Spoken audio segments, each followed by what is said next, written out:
আসসালামু আলাইকুম, সবাইকে স্বাগত জানাচ্ছি গ্লোবাল ভিউজে। আপনাদের সঙ্গে আছি আমি সুরভি দিবা। আজ জানাবো আন্তর্জাতিক গণমাধ্যমে আলোচিত সংবাদ ও বিশ্লেষণ।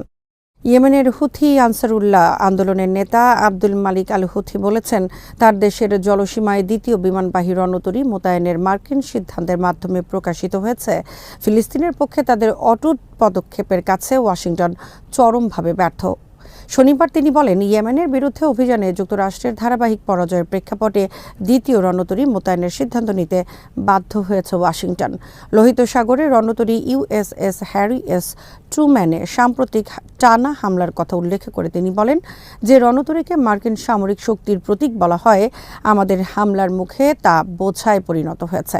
ইয়েমেনি নেতা বলেন, বারবার হামলার মুখে রণতরীটি কার্যকারিতা হারিয়েছে। এই কারণে যুক্তরাষ্ট্র আরও একটি বিমানবাহী রণতরী মোতায়েনের সিদ্ধান্ত নিতে বাধ্য হয়েছে। আর এর মাধ্যমে ইয়েমেনের হামলার কার্যকারিতা এবং যুক্তরাষ্ট্রের চরম ব্যর্থতা ফুটে উঠেছে। আল হুথি আরও উল্লেখ করেন, যুক্তরাষ্ট্র সাধারণত বিমানবাহী রণতরীগুলোকে অন্য দেশগুলোকে ভয় দেখানোর কাজে ব্যবহার করে, কিন্তু ইয়েমেনিদের হামলার মুখে এই সম্পদ এখন নিজেদের জন্যই ভয়, বোঝা ও বিপদে পরিণত হয়েছে। তিনি জীবনের শেষ নিঃশ্বাস পর্যন্ত ফিলিস্তিন এবং তাদের সাহসী প্রতিরোধ সংগ্রামের পক্ষে লড়ে যাওয়ার প্রত্যয় পুনর্ব্যক্ত করেন। ইসরায়েলে অবস্থানরত নাগরিকদের জন্য নিরাপত্তা সতর্কতা জারি করেছে যুক্তরাষ্ট্র। বিমানবন্দর সহ ইসরায়েলের বেশ কয়েকটি স্থানে ইয়েমেনের হুথিদের হামলা, তেল আবিবে হামাসের রকেট হামলা এবং লেবানন থেকে উত্তর ইসরায়েলি শহর মেতুলায় মিসাইল হামলার পর এই সতর্কতা জারি করা হলো। নাগরিকদের নিকটতম আশ্রয় কেন্দ্রের অবস্থান জেনে রাখতেও বলেছে ওয়াশিংটন।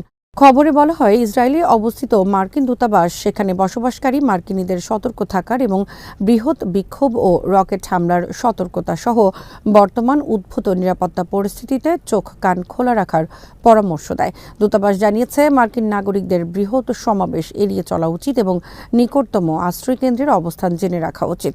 হুথি আনসারুল্লাহর ছোড়া ক্ষেপণাস্ত্রের কারণে গত সপ্তাহে ইসরায়েলে বেশ কয়েকবার সাইরেন বাজানো হয় এবং রেড অ্যালার্ট জারি করা হয়। এছাড়া ইসরায়েলি বাণিজ্য কেন্দ্র খ্যাত তেল আবিবে রকেট হামলা চালিয়েছে হামাস। ইসরায়েলের নতুন করে স্থল ও বিমান হামলায় বেসামরিক প্রাণহানি বৃদ্ধির জবাবে তারা এই হামলা চালান। ইসরায়েলি সেনাবাহিনী বলেছে, গাজা থেকে ছোড়া একটি প্রজেক্টাইল আটকে দেওয়া হয়েছে।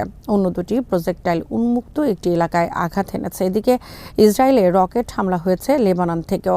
গত বছরের নভেম্বরে যুদ্ধবিরতি চুক্তি কার্যকর হওয়ার পর প্রথমবারের মতো শনিবার লেবানন থেকে ইসরায়েলি ভূখণ্ডে একাধিক রকেট হামলা চালানো হয়েছে। গাজা উপত্যকায় ফিলিস্তিনি জনগণের উপর ইসরায়েলি নৃশংসতার তীব্র নিন্দা জানিয়েছেন ইরানের পররাষ্ট্রমন্ত্রী আব্বাস আরাগচি। এই অপরাধ বন্ধে মুসলিম দেশগুলোর ঐক্যবদ্ধ এবং তাৎক্ষণিক পদক্ষেপের প্রয়োজনীয়তার উপর জোর দিয়েছেন তিনি। শনিবার সৌদি আরবের পররাষ্ট্রমন্ত্রী প্রিন্স ফয়সাল বিন ফারহানের সঙ্গে টেলিফোনে কথা বলার সময় আরাগচি ইসরায়েলি আগ্রাসন মোকাবেলায় কঠোর ও সম্মিলিত পদক্ষেপ গ্রহণের জন্য মুসলিম দেশগুলোর প্রতি আহ্বান জানান। গত মঙ্গলবার গাজায় নতুন করে শুরু হওয়া ইসরায়েলি গণহত্যামূলক যুদ্ধের কথা উল্লেখ করে ইরানি পররাষ্ট্রমন্ত্রী বলেন, এর মাধ্যমে হামাসের সঙ্গে করা যুদ্ধবিরতি চুক্তি সরাসরি লঙ্ঘন করছে ইসরায়েল। খবরে বলা হয়, নতুন এই হামলায় 1000-এরও বেশি ফিলিস্তিনি নিহত হন, যাদের বেশিরভাগই নারী ও শিশু। গাজার স্বাস্থ্য মন্ত্রণালয় বলেছে, গাজা যুদ্ধে পর্যন্ত অন্তত 49,747 জন ফিলিস্তিনি নিহত হয়েছেন। গাজার সরকারি মিডিয়া অফিস এই সংখ্যা 61,700-রও বেশি জানিয়ে বলেছে, ধ্বংসস্তূপে আটকে থাকা হাজার হাজার ফিলিস্তিনি সম্ভবত আর বেঁচে নেই। এই নৃশংসতার মধ্যে ইসরায়েলি মন্ত্রী ইসরায়েল কাদস হুমকি দিয়েছেন, হামাস যদি গাজায় বন্দী ইসরায়েলিদের মুক্তি না দেয়, তবে গাজার কিছু অংশ তারা দখল করে ইসরায়েলের সঙ্গে যুক্ত করে নেবেন। এই হুমকি প্রত্যাখ্যান করে লড়াই চালিয়ে যাওয়ার প্রত্যয় ব্যক্ত করেছে হামাস। এরপর গাজা থেকে তেল আবিবে নতুন করে অন্তত 3 দফা ক্ষেপণাস্ত্র হামলা হয়েছে।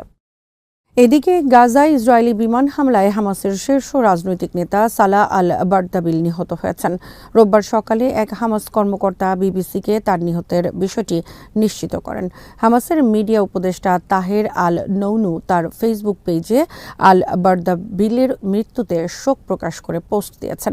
স্থানীয়রা বলছেন, রোববার খান ইউনিসে বিরামহীনভাবে চলা বিমান হামলায় হামাসের রাজনৈতিক কার্যালয়ের সদস্য বার্দাবিল এবং তার স্ত্রী নিহত হন। ইসরায়েলি কর্মকর্তারা এ বিষয়ে তাৎক্ষণিক কোনো মন্তব্য করেননি। হামাস পরিচালিত স্বাস্থ্য মন্ত্রণালয়ের এক কর্মকর্তা রোববার জানিয়েছেন, সর্বশেষ ২৪ ঘণ্টায় গাজার বিভিন্ন স্থানে ইসরায়েলি হামলায় অন্তত ৩২ জন ফিলিস্তিনি নিহত হয়েছেন।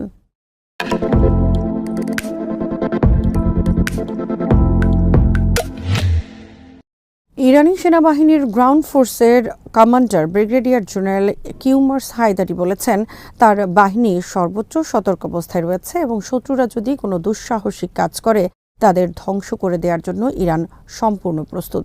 শনিবার হায়দারি বলেন, ইরানের গ্রাউন্ড ফোর্স সবসময় প্রস্তুত ও সতর্ক। যে কোনো ভুল করলে শত্রুদের নির্ঘাত লজ্জাজনক পরাজয় ঘটবে। তিনি বলেন, ইরানের টেকসই নিরাপত্তার লক্ষ্যে সামরিক ইউনিটগুলোর যুদ্ধ প্রস্তুতি শানিত করা হয়েছে এবং তাদের প্রতিরোধ ক্ষমতা ক্রমাগত বাড়ানো হচ্ছে।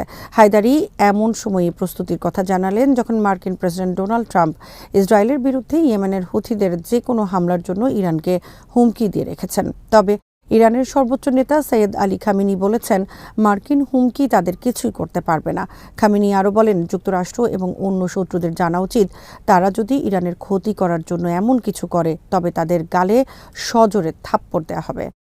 গাজায় অবিলম্বে যুদ্ধবিরতিতে আসতে ইসরায়েলের প্রতি আহ্বান জানিয়েছে জার্মানি, ফ্রান্স ও যুক্তরাজ্য। এক যৌথ বিবৃতিতে তারা গাজায় মানবিক সহায়তা পুনর্বহালেরও দাবি জানান। সম্মিলিতভাবে E3 নামে পরিচিত জার্মানি, ফ্রান্স ও যুক্তরাজ্যের পররাষ্ট্রমন্ত্রীরা যৌথভাবে বিবৃতি দিয়েছেন। এতে তারা বলেন, আমরা ইসরায়েলকে আহ্বান জানাই যাতে তারা পানি ও বিদ্যুৎ সহ মানবিক সহায়তাগুলোর প্রবেশাধিকার ফিরিয়ে দেন এবং আন্তর্জাতিক মানবিক আইনের আওতায় চিকিৎসা সেবা ও চিকিৎসার উদ্দেশ্যে অস্থায়ীভাবে স্থানান্তরের সুযোগ নিশ্চিত করেন। এই তিন মন্ত্রী আরও বলেন, তারা বেসামরিক নাগরিক হতাহতের ঘটনায় মর্মাহত। ইসরায়েলি বন্দীদের মুক্তি দিতে হামাসের প্রতিও আহ্বান জানিয়েছেন তারা।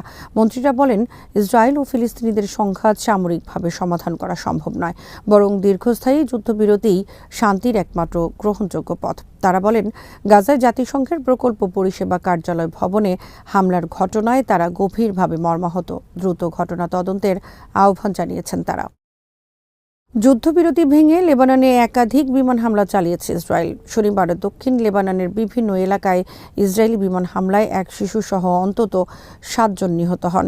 নভেম্বরের যুদ্ধবিরতির পর লেবাননে এটি সবচেয়ে বড় ইসরায়েলি হামলা।